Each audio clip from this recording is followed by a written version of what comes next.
अगर एक एवरेज इंसान जमीन पर जंप करे तो वो तकरीबन 1.5 फीट तक ऊपर जाएगा। यही शख्स अगर हमारे चांद पर जाकर जंप करे तो 9 फीट तक ऊपर जा सकता है, क्योंकि चांद की ग्रेविटी जमीन से 6 गुना कम है, यानी 6 गुना कम ताकत से किसी भी चीज को वापस अपनी सरफेस की तरफ खींचती है। लेकिन क्या आप जानते हैं कि जमीन के पड़ोसी मार्स के 2 चांद में से एक फोबोस पर अगर आप जंप करें तो क्या होगा? फोबोस सिर्फ 13 किलोमीटर चौड़ा बड़े एस्ट्रॉयड जितना चांद है और सेम इतने बड़े साइज का है जितने बड़े एस्ट्रॉयड ने जमीन पर टकराकर डायनासोर्स को खत्म किया था। इसके छोटे साइज की वजह से ये ठीक से गोल भी नहीं है और इसकी ग्रेविटी इतनी कम है कि अगर आप इस पर जंप करें तो फिर कभी भी वापस लौट कर नहीं आएंगे, बल्कि स्पेस के अंदर ही कहीं पर खो जाएंगे।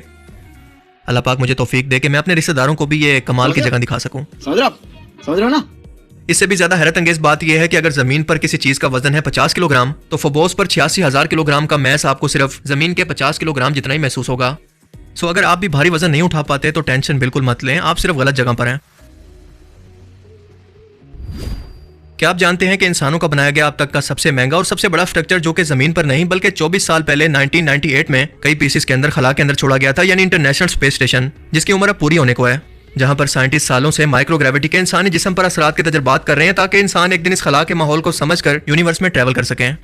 मगर वक्त गुजरने के साथ साथ इसके पुर्जे आहिस्ता आहिस्ता काम करना छोड़ रहे हैं, जिन्हें हर वक्त रिपेयर करते रहना पड़ता है। यहाँ तक कि 2031 के अंदर ये स्पेस स्टेशन मुकम्मल तौर पर रिटायर हो जाएगा। तो सवाल यह है कि इसके इतने बड़े मलबे का क्या होगा? इसका जवाब यह है कि 2030 तक जो भी एस्ट्रोनॉट इस स्पेस स्टेशन पर मौजूद होंगे इन्हें तमाम जरूरी सामान के साथ वापस जमीन पर लाया जाएगा और स्पेस स्टेशन का एटीट्यूड यानी ऊंचाई कम करके जमीन के एनवायरमेंट में इसे गिरा दिया जाएगा। और जमीन के एनवायरमेंट में दाखिल होने के कुछ ही टाइम के बाद फ्रिक्शन की वजह से ये आग पकड़कर जमीन के सबसे वीरान तरीन समुद्री इलाके पॉइंट नीमो में जा गिरेंगे, क्योंकि स्पेस स्टेशन का साइज बहुत बड़ा है और ये मुकम्मल तौर पर जलकर खत्म नहीं हो पाएगा, यानी इसके मलबे को आवारा खला के अंदर नहीं छोड़ा जाएगा। जबकि नासा पहले से ही इस वक्त स्पेस स्टेशन के नए वर्जन पर कई सालों से काम कर रही है जो मुस्तकबिल में इसकी जगह लेगा। यानी कुल